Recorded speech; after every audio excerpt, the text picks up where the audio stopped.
kinakatakot ko eh. Ayoko naman maging kriminal, pero gustong-gusto ko na siyang patayin. Mabuti na lang hindi mo siya napatay.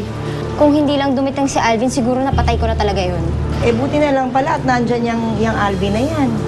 Alam mo, kaya pa naman kami nagpunta rito dahil yayayain ka na sana namin ni Sally na doon na sa amin tumira. Hindi, mas mabuti na dito na lang si Noemi kay Alvin. Bakit ayaw niyo na ho ba ako makasama? Kay Raul lang naman ho ako galit eh.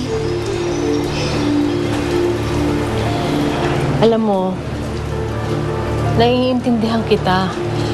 Pero natatakot ako na baka sa susunod, hindi ko na magawang mapigilan ka. Mas mabuti nandito ka kay Alvin, mas matutulungan ka niya. Kaya kanyang pigilan kung ano man ang gusto mong gawin kay Raul at makakatulong siyang mahanap mo yung anak mo. Sandali lang, saan ko naman nahanapin yung Noemi na yun? Do I have to tell you everything? Punta ka ng koreksyonal, magpanggap ng kamag-anak ng kahit na sino doon at alamin mo kung saan nakatira si Noemi, yun lang.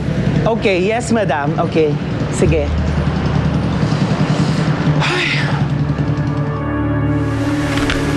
Aren't you being a little too paranoid about it? I mean, hindi lang nagpaalam yan si Raul. Gusto mo nang puntahan yan, Noemi na yan? Hindi si Raul ang problema ko kasi wala naman siyang alam. Si Noemi. And that is... Mag-ex sila. Kung ikaw, bagong laya ka sa kulungan at wala ka ibang malapitan, kanino ka lalapit? Well, I guess you have a point. Pero ano namang gagawin mo pag nakita mo yan? Paano mo naman pipigilan niya na lumapit kay Raul? Simple lang, tatapalan ko siya ng pera.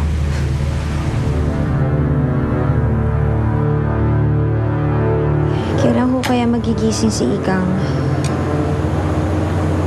Kailan ko ho kaya makikita yung anak ko? Hayaan mo. Babalik ulit tayo doon mamaya sa ospital. Malay mo, pagbalik natin doon gising na siya. Kaya kumain ka na para may lakas ka mamaya.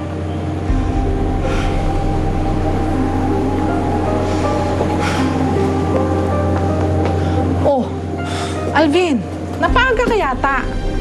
May nagpainit ng ulo sa office eh. Gusto ko lang gagawin yung deadline ko.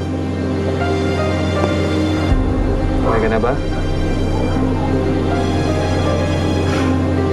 Oh, tara na sa loob para sabay-sabay na tayong kumain ng tanghalian.